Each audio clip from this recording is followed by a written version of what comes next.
Selamat datang di Mercury Radio Max. Disiarkan eksklusif di 9 radio yang tersebar di Jawa Timur.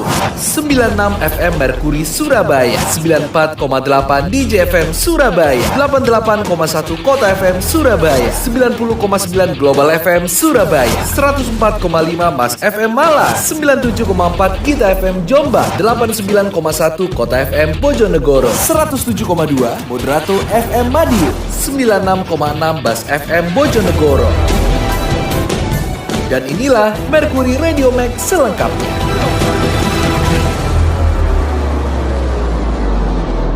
Halo sahabat, selamat berjumpa di paket siaran majalah udara Mercury Radio Max Sound of Optimism. Perlu sahabat ketahui, paket siaran ini diproduksi dan disiarkan oleh 9 stasiun radio yang tergabung di Mercury Media Group Surabaya. Mercury Radio Max Sound of Optimism akan hadir setiap hari Minggu, mengangkat topik yang berisi sekumpulan berita, menyikapi berbagai fenomena di tengah masyarakat, selalu bijak dan optimis dalam menyikapi semua persoalan. Nah sahabat, di edisi perdana Mercury Radio Max 3 Mei 2020 ini, saya Dista Nugraha dari Global FM Surabaya dan sahabat saya Mutiara Lintang dari Kota FM Surabaya akan mengetengahkan topik menggugah solidaritas Ramadan di tengah pandemi COVID-19. Selamat mengikuti. Mercury Radio Max Sound of Optimism. Siang itu, matahari bersinar terik di kota Surabaya. Aji Soko dari Kota FM Surabaya menemui Agus Sulistiono, seorang driver ojek online, ketika berada di tempat mangkalnya. Tampak lelah wajah pria berusia 40 tahun itu. Jaket hijau seragam ojek online-nya dia lepas untuk sekedar mengusir gerah, sembari menunggu ponsel pintarnya berbunyi sebagai tanda ada order masuk. Namun, pandemi virus corona yang mulai terjadi sedari 3 bulan terakhir ternyata membuatnya gundah. Sepi order. Agus menuturkan pendapatannya yang menurun drastis akibat wabah COVID-19.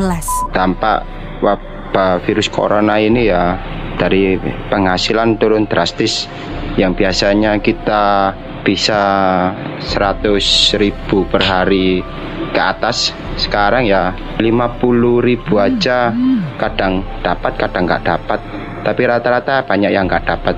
Dari teman-teman juga saya sendiri kadang yang nggak sampai 50 sehari. Ditambahkan pria yang indekos di kawasan Surabaya Barat ini, kondisi perekonomiannya makin tak jelas. Apalagi setelah diberlakukannya pembatasan sosial berskala besar, PSBB di Surabaya, Gresik, dan Sidoarjo pada 28 April kemarin.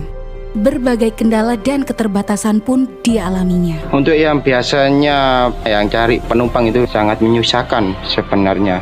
Hitungannya kan, ya memang sekarang kan dengan adanya PSBB harus menerima GoFoodan. Apalagi sekarang kalau orderan GoFoodan kan tidak seberapa banyak seperti yang dulu. Untuk menghambat sih jelas pasti menghambat, karena dari mungkin yang biasanya lewat sini, salah satu untuk mapnya lewat sini gitu, atau kadang saya tahunya lewat sini, terkadang ditutup. Nah, ditutupnya itu harus pintu masuk yang mana kadang kan kita tidak tahu. Walaupun di kampung ada yang dibuka, tapi tanpa sepengetahuan kita, otomatis kita harus putar-putar. Terkadang saya sampai sulit sekali menemukan jalan. Kadang saya hubungi yang pemesanan order itu, saya suruh jalan ke depan kampungnya.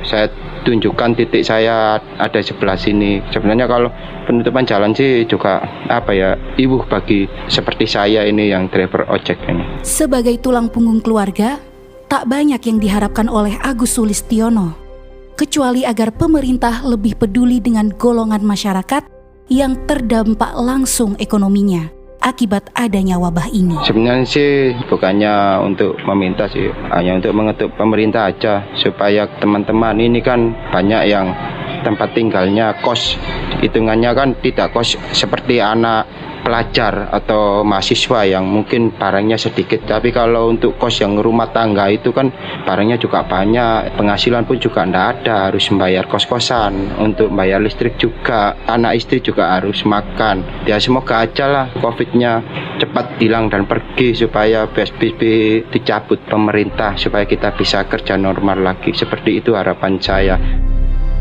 Sahabat, kondisi yang dialami oleh seorang driver ojek online di Surabaya tadi menjadi fenomena umum yang juga menimpa sebagian masyarakat lainnya.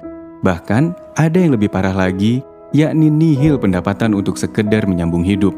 Menurut data Pemprov Jatim, tercatat ada total 3,7 juta KK dari beragam kriteria di Jawa Timur yang mendapat bantuan pangan non-tunai, BPNT, serta bantuan sosial bentuk lainnya.